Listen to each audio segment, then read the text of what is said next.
3 periode. Dulu, zaman SBY, premium naik 500 perak saja. Wih, banteng demo, sampai ke jalan nutup tol.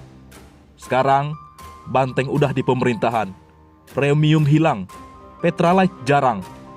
Pertamax, harga dinaiki ke 12.500. Hahaha, rakyat diminta pakai Pertamax dan Pertamax Turbo. Kapokmu kapan? Tahun 2020, pas harga minyak $22, bahkan sampai $19 per barrel. Harga Pertamax tetap 9 ribuan. Padahal harganya bisa kurang dari 5.000 per liter. Rumus kartel itu memonopoli minyak. Kalau harga turun, nggak ikutin ekonomi price. Kalau harga naik, ikutan naik. Tapi rakyat selalu memaafkan. Jadi, ada yang perlu diantisipasi terkait kenaikan Pertamax. Soal price gap, dengan Pertamax naik 12.500, Petralite tetap di 7.650. Maka bisa terjadi migrasi dari Pertamax ke Petralite. Bisa terjadi over kuota dan beban APBN naik tajam. Lebih baik targeted subsidi daripada barangnya langka. Oleh karena itu, peringatan untuk Jokowi, jangan sampai nasib Soeharto terulang.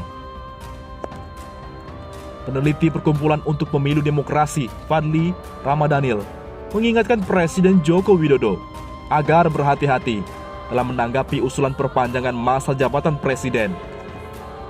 Fadli mengingatkan Jokowi agar kejadian lampau di era Presiden Soeharto tidak terulang. Fadli mengungkapkan, dulu pada awal 1997, Soeharto juga didorong terus-menerus oleh orang di sekitarnya untuk tetap menjabat presiden dengan berbagai alasan, seperti krisis moneter di ASEAN dan sebagainya.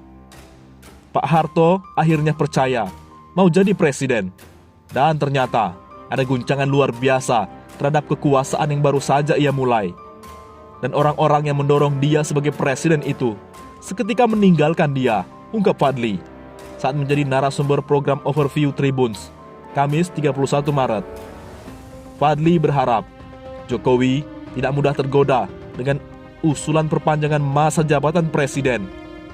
Presiden Jokowi harus hati-hati, jangan sampai terjadi dejavu, didorong-dorong untuk memperpanjang masa jabatan presiden, tapi begitu nanti ada sesuatu yang menimbulkan instabilitas di tengah masyarakat, dia akan ditinggal, imbuhnya.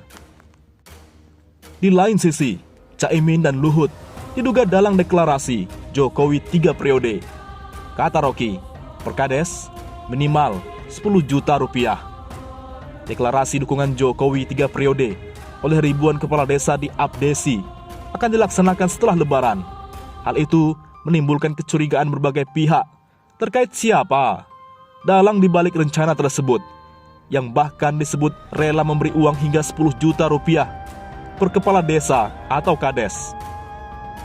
Pengamat politik dan akademisi Rocky Gerung memperkirakan jika Muhaimin Iskandar alias Caimin dan Luhut Binsar Panjaitan adalah dalang di balik deklarasi dukungan Jokowi 3 periode oleh ribuan kepala desa di Abdesi. Dua orang ini diduga Rocky memberikan uang senilai 10 juta rupiah hingga 20 juta per kades. Ketua PKB Muhaimin Iskandar diduga menjadi salah satu dalang di balik deklarasi Jokowi 3 periode oleh ribuan kepala desa di acara Abdesi Istimewa. Kalau 80 ribuan sekian kepala desa diundang, minimal 10 juta rupiah saja per partisipan, udah 800 miliar rupiah. Dan 20 juta rupiah itu 1,6 triliun rupiah, kata Rocky Gerung.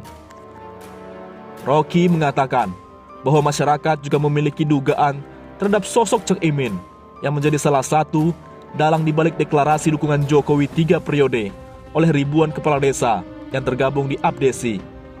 Salah satu penyebabnya adalah Menteri Desa, Pembangunan Daerah Tertinggal dan Transmigrasi Halim Iskandar. Ialah seorang kader dari PKB. Karena itu, PKB dikabarkan menjadi sponsor atau salah satu sumber dana dari deklarasi tersebut. Dari mana uang itu tuh? Orang mungkin bikin kalkulasi. Ya kan, Muhaimin yang ingin agar supaya Presiden Jokowi 3 periode. Dan itu artinya, kita bisa pahami bahwa menteri desanya datang dari PKB.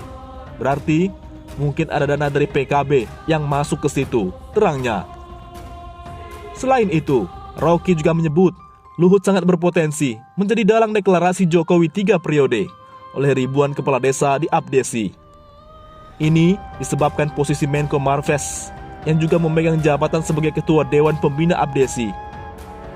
Jadi, event organisernya kita kalkulasi berapa dibayar ya.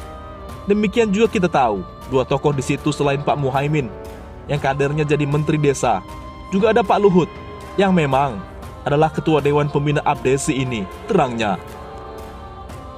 Walau sempat beredar kabar Luhut sempat melarang deklarasi itu, namun tidak menutup kemungkinan pria berjuluk Menteri Segala Urusan itu menjadi dalang di balik layar rencana deklarasi ribuan kepala desa mendukung Jokowi 3 periode. Rocky Gerung mengungkapkan, jika sebenarnya segala hal terkait deklarasi itu dirancang dan direncanakan dengan sempurna. Namun, tentu ada detil-detil kecil yang tak terpikirkan dan berpotensi menjadi masalah.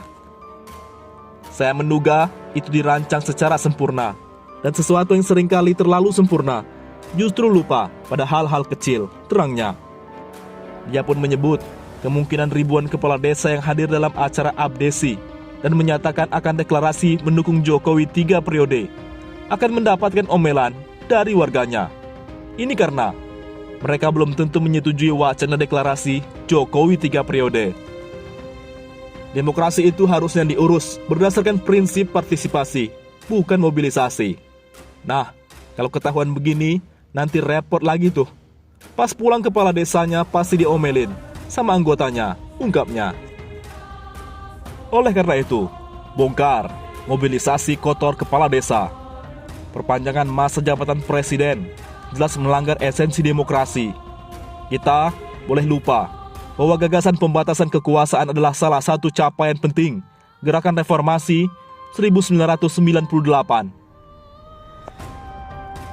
Pengalaman selama era Presiden Soekarno dan Soeharto mengajarkan bahwa krisis politik besar selalu mengintai jika maju mundurnya negara hanya ditentukan oleh satu orang.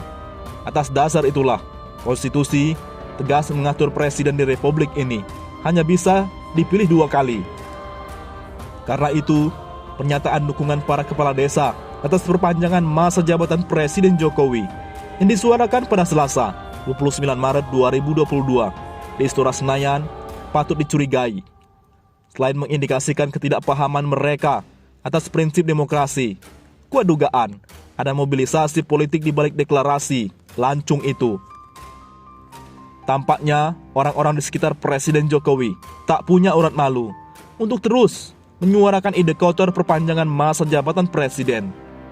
3 menteri yang menjadi pembina Asosiasi Kepala Desa, Menteri Koordinator Kemaritiman dan Investasi Luhut Binsar Panjaitan, Menteri Dalam Negeri Tito Karnavian, serta Menteri Desa Abdul Halim Iskandar harus menjelaskan dengan terbuka apa peran mereka dalam deklarasi para kepala desa. Menteri Luhut, Tito, dan Abdul Halim juga harus berbesar hati meminta maaf kepada khayalak ramai, kalaupun bukan mereka yang menggerakkan deklarasi para kepala desa.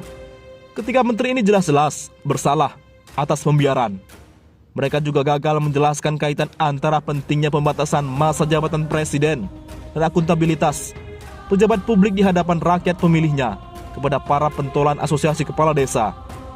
Kalau Luhut, Tito, dan Abdul Halim menjalankan tugas sebagai pembina asosiasi dengan baik, mobilisasi politik para kepala desa semacam itu tak akan terjadi. Bola kini ada di kaki Jokowi.